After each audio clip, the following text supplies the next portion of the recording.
Lift dikatakan tidak berhenti di tingkat 6 dan lift berhenti di tingkat X. Sedangkan tingkat X telah kosong sejak beberapa tahun yang lepas kerana banyak perkara aneh yang berlaku di tingkat tersebut.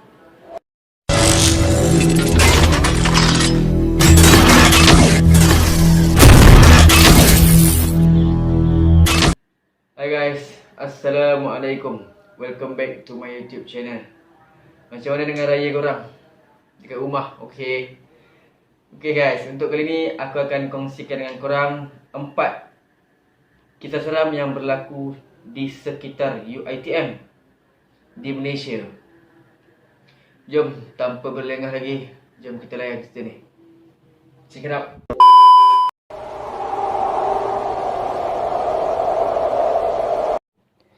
Kisah seram ni berlaku dekat lecturer aku. Masa dia naik lift dengan kawan dia, dia push button untuk pergi ke level 6, ke tingkat 6. So lift tu bergeraklah seperti biasa. Tapi lift tu tak berhenti ke tingkat 6. Aku namakan tingkat yang misteri ni tingkat X, okay? So lift ni dia berhenti dekat tingkat X. Aku tak nak bagi tahu, aku tak nak mention dekat korang tingkat berapa, nanti korang seram sejuk pula nak belajar dekat situ. So lift tu terus ke tingkat X, di mana dekat tingkat X tu tak ada orang dekat luar lift. Ruang tingkat X tu dah lama pun dikosongkan oleh pihak UiTM atas sebab tertentu yang tidak diketahui kisahnya. Aku rasa student dekat UiTM Shah Alam ni, kalau korang pernah belajar dekat sini, korang pasti tahu kisah seram lift dekat Menara Sultan Abdul Aziz Shah berdekatan dengan auto teller BCB Bank. Okey, kita balik pada cerita.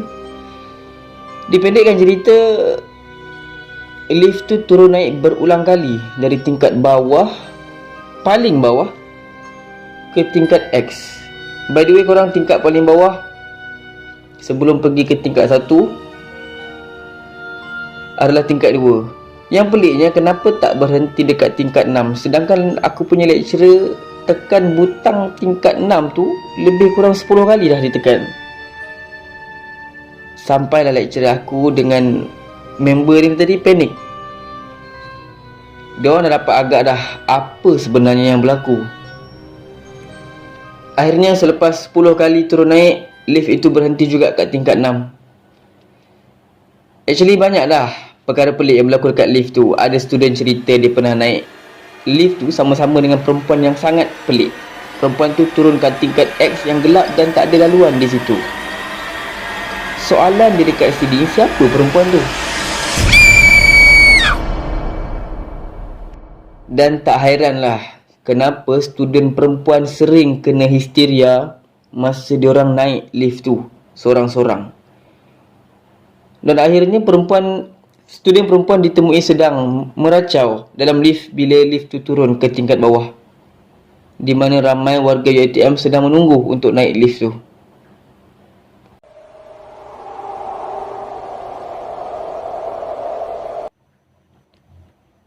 Melati ini dikatakan memang popular dalam kalangan pelajar UiTM Sabah. Kau sebut je Melati, bila kau belajar dekat UiTM Sabah, confirm senior kat sana pasti tahu kisah seram ini. Melati ni dia masih lagi menjadi penghuni tetap di kawasan asrama dekat UiTM Sabah. Menurut sumber, tapak UiTM ini adalah kawasan perkampungan jin suatu ketika dulu. Pihak UiTM telah membuat satu perjanjian dengan jin di sana. UiTM boleh dibina di tapak tersebut dengan 3 syarat yang mesti dipatuhi dan tidak boleh dilanggar. Senang cerita, 3 syarat ni memang tak boleh buat dekat kampus ataupun dekat dalam UiTM. Macam mana kisah Melati ni wujud? Menurut senior yang terdahulu, Melati ni merupakan roh pelajar perempuan yang telah pun membunuh diri dengan cara menggantung diri. Tapi ada juga yang cakap Melati ni potong urat nadi di tangannya dan bersembunyi di dalam almari supaya tak diketahui oleh sesiapa. Macam-macam versi lah diceritakan tentang Melati ni bunuh diri. Tapi realitinya dia tetap mati dan menjadi roh yang mengganggu setiap pelajar di asrama UiTM Sabah. Selalunya dia akan mengacau bila exam dah nak dekat. Dulu pelajar perempuan pernah tinggal di blok B dan blok C. Tapi sejak peristiwa histeria yang berlaku banyak kali, semua pelajar perempuan dipindahkan ke blok D, E dan F. Dan sekarang yang menghuni blok yang misteri ini adalah pelajar lelaki. Lepas tu, setiap tandas di blok B dan blok C tidak mempunyai cermin. Menurut mereka ataupun menurut pihak asrama, ada pelajar lelaki yang ternampak bayangan perempuan melalui cermin tandas tersebut. Jadi untuk mengelakkan perkara yang sama berulang lagi, so pihak pengurusan UiTM membuat keputusan untuk mencabut semua cermin yang ada di dalam toilet tersebut.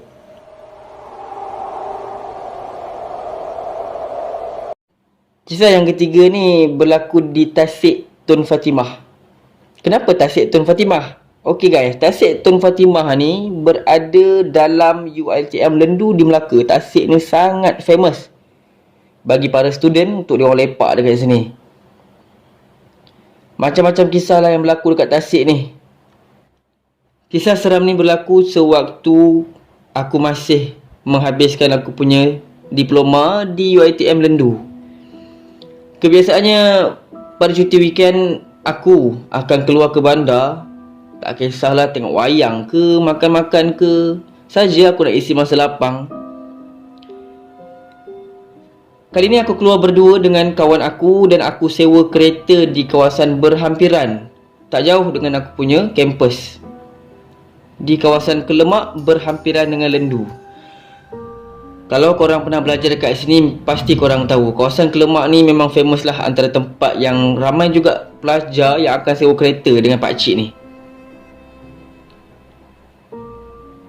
Pada satu malam seperti biasa, aku dah habis keluar dengan kawan aku nak pulangkan balik kereta yang aku sewa dekat pakcik ataupun dekat owner kereta ni. Nak dijadikan cerita, waktu tu memang sunyi sangat dah. Aku cuma menyewa berdua. So termasuk pakcik tu tadi ada 3 orang lah dalam kereta. Semasa perjalanan dari Kelemak ke Lendu, aku ambil masa lebih kurang 10 minit. Pakcik tu memang peramah. Dalam kereta duk tanya itu ini. Kita orang layan je sebab dah kenal kan. Tiba-tiba pakcik tu cakap, "Kenapa kawan awak yang belakang tu senyap je dari tadi?" Dan aku pun, siapa pula dia nampak ni? Tanya aku dalam hati. Kemudian aku bersuara, "Siapa pakcik?" Lepas tu pakcik tu jawab, "Tu sebelah kamu, duk senyap je dari tadi. Tak suka ke pakcik bercakap je?" Lepas tu kawan aku tunduk pula. Aku memang dah rasa lain macam. Dekat belakang ni, macam nak nangis pun ada. Jantung aku tak payah cerita lah, memang laju habis. Dengan rasa meremang sebab memang sunyi dan ada satu kereta je. Kawan aku kat depan dah macam batu sebab dia cakap dia rasa something. Dalam hati aku dah fikir, nak menapak dari gate sampai hostel kena lalu Tasik Tun Fatimah. Dah lah Tasik Fatimah tu memang popular dengan cerita yang sangat seram. Sampai je di depan UiTM, pakcik tu tanya aku, "Kawan kamu tu okey tak?" Aku diam je dan aku cuma cakap terima kasih. Then nak tak nak memang kena redah bangunan UiTM lama dan Tasik Masjid. Barulah sampai ke hostel aku, Tun Senaja. Kaki memang dah laju habis. Sebelum sampai jambatan kat Tasik tu, kita orang kena pas by satu pokok kabu yang sangat tinggi. Aku memang tak pandang, tapi aku tahu pokok tu wujud dekat situ. Then aku dengar member aku jalan sangat laju. Lepas tu tahu tak apa yang aku dengar? Entah dari mana aku dengar suara lembut yang mendayu-dayu memanggil aku berulang kali. Aku nak lari, tapi takut sampai tak tahu nak buat apa. Kawan aku pun jalan laju semacam, sebab aku assume dia pun dengar benda yang sama. Sampai aku tegur member aku tu, tak ada apa-apa. Dan kami berjalan berpeluh-peluh. Sampailah aku dekat hostel. Aku solat, lepas tu aku tidur.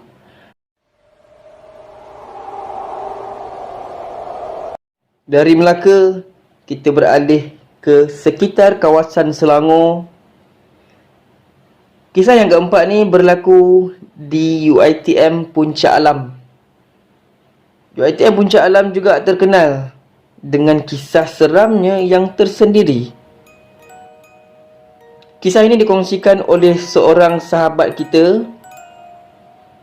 Aku gelarkan sahabat kita ni Aisyah. Cerita ni berlaku bila Aisyah mula-mula nak daftar dekat kolej. Waktu tu nak masuk SEM 3. Sebab kawan serumah daftar lambat, last kali kami dapat rumah kat tingkat atas sekali, tingkat 9. Tingkat 9 hanya ada 5 rumah. And rumah yang diduduki hanya rumah kami. Satu hari aku balik dari kolej. Lewat malam jugalah, sebab keluar beli barang. Hampir 1 pagi lebih kurang. Memang sunyi sepi kawasan kolej. Hanya ada beberapa lampu bilik je yang terbuka. Sebab awal SEM kan, siapa je rajin nak stay up. Waktu kaki nak masuk lift tu, aku macam teragak-agak. Aku fikir waktu tu nak naik tangga je. Tapi tingkat 9, tinggi sangat. So aku buat keputusan untuk naik lift je. Aku tekan button 9, lift bergerak seperti biasa. Tingkat 1, 2, lepas tu tingkat 3, lift berhenti dekat tingkat 3. Aku dah lega dah, sebab ada yang nak naik, maybe. Tapi aku dapat rasakan siapa yang nak naik dekat pukul 1 pagi ni.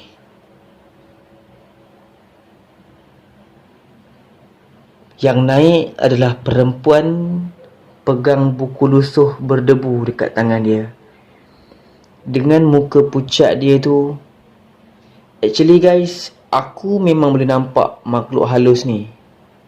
Cuma setelah sekian lama tak pernah nampak sejak nenek aku tutup hijab aku yang terbuka. Inilah first time aku nampak balik. Aku dapat rasa badan aku sejuk gila, menggeletar seluruh badan. Tapi benda ni kalau kita tak kacau dia, dia tak akan kacau kita. So aku berdiri dekat penjuru lift tu. Memang benda tu pula ada betul-betul dekat depan aku. Aku rasa macam nak nangis waktu tu, sebab dia tak tekan lift. Aku fikir time tu macam mana aku nak turun tingkat 9, sebab dia halang aku. Sampai je ke tingkat 9, dia keluar heret kaki dia. Aku dah siap nak pecut masuk rumah dah. Lepas je keluar lift. Tapi guess what? Dia berdiri depan rumah aku before letak. Aku punyalah tak tahu nak buat apa. Terus call housemate suruh buka pintu. Takut macam mana sekalipun aku tutup je mulut. Walaupun housemate aku tanya kenapa muka aku pucat semacam. Okay guys, itu sahaja kisah yang aku ingin kongsikan dekat korang pada video kali ini. Sebarang cerita yang korang nak aku storykan dekat YouTube channel aku ni, korang boleh komen kat bawah. Korang boleh letak ataupun paste link dekat bawah. Ataupun korang ada kisah-kisah korang yang sendiri untuk aku storykan. Jadi korang boleh komen dekat ruangan komen di bawah.